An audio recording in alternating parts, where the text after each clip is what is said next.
നമസ്കാരം. ഞാൻ ഡോക്ടർ ബീന. നിലനിൽപ്പ് എന്ന ഒരു ചെറുകഥയുമായിട്ടാണ് ഞാൻ ഇന്ന് നിങ്ങൾക്ക് മുന്നിൽ എത്തിയിരിക്കുന്നത്. നമുക്ക് നേരെ കഥയിലേക്ക് പോകാം. ഭർത്താവിൻ്റെ കൈപിടിച്ച് ആ വീട്ടിലേക്ക് കയറുമ്പോൾ വിവാഹബന്ധം ഈ ലോകത്തിലെ ഏറ്റവും ശക്തമായ ഒന്നായിരിക്കുമെന്ന് ഞാൻ വിശ്വസിച്ചു. ഞാൻ എൻ്റെ ഭർത്താവിനെ എൻ്റെ ലോകമാക്കി. ഞാൻ എൻ്റെ ഭർത്താവിന് വേണ്ടി മാത്രം ജീവിച്ചു. പക്ഷേ പതിയെ ഞാനൊരു സത്യം തിരിച്ചറിഞ്ഞു. എനിക്ക് വലുത് എൻ്റെ ഭർത്താവായിരിക്കുമ്പോഴും എൻ്റെ ഭർത്താവിന് വലുത് അവരുടെ കുടുംബമാണ്, പ്രത്യേകിച്ച് അമ്മയും സഹോദരിമാരും. അതവരെ പേടിച്ചിട്ടാണോ എന്നോടുള്ള സ്നേഹക്കുറവാണോ എന്നൊന്നും എനിക്കറിയില്ല. ആളെ മനസ്സിലാക്കാനേ എനിക്ക് പറ്റുന്നില്ല. ഞാനൊരു ചെറിയ തീരുമാനമെടുത്താൽ അമ്മയ്ക്കതിഷ്ടമല്ല എന്ന് പറഞ്ഞ് അദ്ദേഹം അത് മാറ്റിമറിക്കും. ഞങ്ങൾ പുറത്തു പോകാൻ പ്ലാൻ ചെയ്താൽ അവരുടെ വീട്ടിലെ ഒരു ചെറിയ ആവശ്യത്തിന് വേണ്ടി പോലും അത് റദ്ദാക്കും. ഇതിലൊന്നും എനിക്ക് പരാതി ഉണ്ടായിരുന്നില്ല. പക്ഷേ എൻ്റെ വികാരങ്ങളെ അദ്ദേഹം പരിഗണിക്കാതിരുന്നത് എന്നെ വല്ലാതെ വേദനിപ്പിച്ചു. ഞാൻ അദ്ദേഹത്തോട് സംസാരിക്കാൻ ശ്രമിക്കുമ്പോൾ അദ്ദേഹം പറയും, നീയാണ് എല്ലാം പ്രശ്നമുണ്ടാക്കുന്നത്. എൻ്റെ വീട്ടുകാർക്ക് നിന്നെപ്പോലെ സ്വാർത്ഥതയില്ല. ഞാനൊരു ദിവസം ഒറ്റയ്ക്കിരുന്ന് കരഞ്ഞു. എൻ്റെ മനസ്സിൽ ഒരൊറ്റ ചോദ്യം മാത്രം മുഴങ്ങി. ഈ ബന്ധത്തിൽ എൻ്റെ സ്ഥാനം എവിടെയാണ്?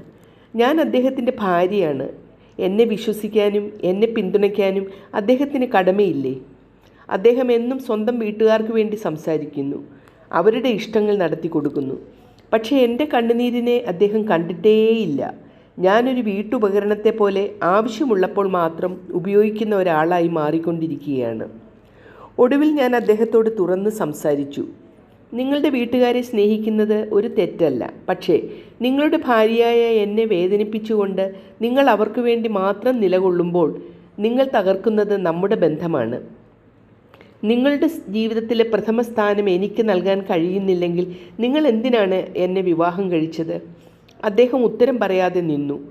ആ നിശബ്ദതയായിരുന്നു സിനിക്ക് ഉള്ള അനിലിൻ്റെ മറുപടി. ഞാൻ അന്ന് രാത്രിയിൽ ഒരുപാട് ആലോചിച്ചു. എനിക്ക് ജോലിയുണ്ട്. ഞാൻ എന്തിന് ഈ ഒറ്റപ്പെടൽ സഹിക്കണം? പിറ്റേന്ന് പതിവ് പോലെ ഓഫീസിലേക്ക് ഞാൻ പോയി. അവിടെ ചെന്ന് ട്രാൻസ്ഫർ അപ്ലൈ ചെയ്തു. ആരോടും ഒന്നും പറഞ്ഞില്ല. 2 മാസത്തിനകം ഇടുക്കിയിലേക്ക് ട്രാൻസ്ഫർ ഓർഡർ വന്നു. ഒന്നും അറിയാത്തതുപോലെ വീട്ടിൽ ചെന്ന് വിവരം പറഞ്ഞു. അനിൽ ദേഷ്യപ്പെട്ടു. ലീവ് എടുക്കാൻ പറഞ്ഞു.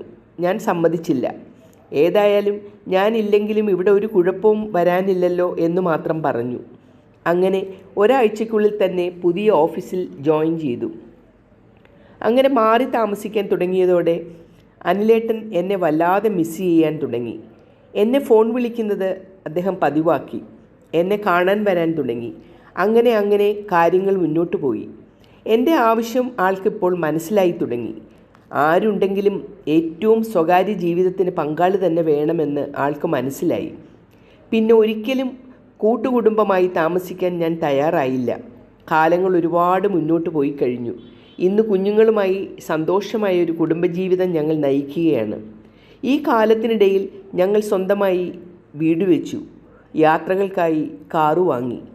നാട്ടിലെ എല്ലാ കാര്യങ്ങൾക്കും ഞങ്ങൾ അവിടെ ഉണ്ടാകുകയും സഹായിക്കുകയും ഒക്കെ ചെയ്യുന്നുമുണ്ട്. അവർക്കും ഞങ്ങൾക്കുമിടയിൽ ഒരു പ്രശ്നവുമില്ല. അവർ ഇവിടെ വന്ന് താമസിക്കുന്നു. ഞങ്ങൾ അവിടെയും അവധി സമയം പോയി നിൽക്കാറുണ്ട്. കൊച്ചുമക്കൾക്ക് അച്ചാച്ചനെയും അച്ചമ്മയെയും വലിയ ഇഷ്ടവുമാണ്. ഈ അനുഭവം എല്ലാ പെൺകുട്ടികൾക്കും ഒരു പാഠമാകണം. പെൺകുട്ടികൾ പഠിച്ച് സ്വന്തം കാലിൽ നിൽക്കേണ്ടതിൻ്റെ ആവശ്യം എത്രമാത്രമാണെന്ന് ആദ്യം മനസ്സിലാക്കണം. ഒരു പുരുഷൻ സ്വന്തം കുടുംബത്തെ സ്നേഹിക്കണം. പക്ഷേ ഒരു ഭാര്യയെ അവരുടെ സ്ഥാനത്ത് നിർത്തി ബഹുമാനിക്കാനും അയാൾക്ക് കഴിയണം. നിങ്ങളുടെ വികാരങ്ങൾക്ക് വില കൽപ്പിക്കാത്ത ഒരിടത്തും നിങ്ങൾ തങ്ങി നിൽക്കരുത്. നിങ്ങൾ സ്വയം നിങ്ങളുടെ ആത്മാഭിമാനം തിരികെ പിടിക്കുക. സിനി സ്വന്തം ജീവിതം കൂടി വിലയിരുത്തുകയായിരുന്നു. രാവിലെ ഓഫീസിലേക്കുള്ള ബസ് യാത്രയ്ക്കിടയിൽ പഴയ കാര്യങ്ങൾ ഓരോന്ന് ഓർത്തിരുന്നു പോയി. ഇറങ്ങുന്നില്ലേ എന്ന് കണ്ടക്ടർ ചോദിച്ചത് കേട്ടാണ് ഓർമ്മയിൽ നിന്ന് സിനി ഉണർന്നത്. എങ്ങനെയുണ്ട് എൻ്റെ കഥ? എല്ലാവർക്കും ഇഷ്ടമായി എന്ന് കരുതുന്നു. ഇനി പുതിയൊരു കഥയുമായി എത്തുന്നതുവരെ നന്ദി, നമസ്കാരം.